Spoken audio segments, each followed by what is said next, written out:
আপনার কি কখনো এমন মনে হয়েছে একসময় মনে হচ্ছে আমি সব পারবো, ঘুমের দরকার নেই, মাথায় দারুণ সব আইডিয়া, এনার্জি অফুরন্ত, আর কিছুদিন পরেই মনে হচ্ছে কিছুই ভাল লাগছে না, ক্লান্তি লাগছে, হতাশা কাজ করছে, এমনকি জীবনটা শেষ করে দিতে ইচ্ছা করছে। এই ওঠানামা যদি অনেক সময় ধরে চলে তাহলে এটা হতে পারে বাইপোলার ডিসঅর্ডার। চলুন সহজভাবে বুঝে নেই এটার মানে কি। বাইপোলার ডিসঅর্ডার মানে এতে দুইটা পোলার থাকবে, আর এর দুইটা পোলারে দুই ধরনের মনের অবস্থা হয়ে থাকে। এক, মেনিক বা বেশি উত্তেজনার সময় নিজের প্রতি অস্বাভাবিক রকমের আত্মবিশ্বাস কাজ করে, ঘুম কম আসে কিন্তু তারপরও ক্লান্তি লাগে না। তারপর হঠাৎ বড় কোনো প্ল্যান করা বা ঝুঁকিপূর্ণ কোনো সিদ্ধান্ত নিয়ে ফেলা, যেমন অতিরিক্ত খরচ কিংবা বড় কোনো ব্যবসার সিদ্ধান্ত নিয়ে ফেলা।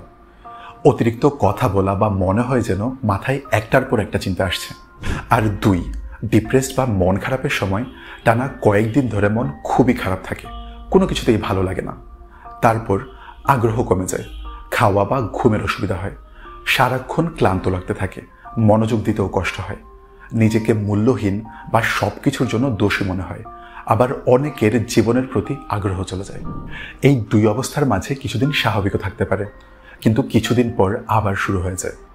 তবে মনে রাখবেন, কারোর একটা বা দুইটা লক্ষণ হলেই যে তার বাইপোলার তা কিন্তু না।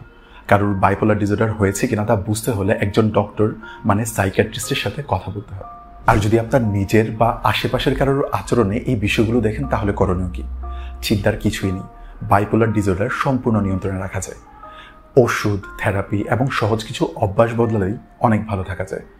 সবচেয়ে জরুরি হচ্ছে লক্ষণ দেখলেই দেরি না করে একজন মানসিক স্বাস্থ্য বিশেষজ্ঞের সাথে কথা বলা। মনে রাখবেন, এটা কোনো দুর্বলতা নয়, এটা চিকিৎসাযোগ্য। সঠিক সাহায্য নিলেই আপনি আবার আগের মতো সুন্দরভাবে জীবন কাটাতে পারবেন।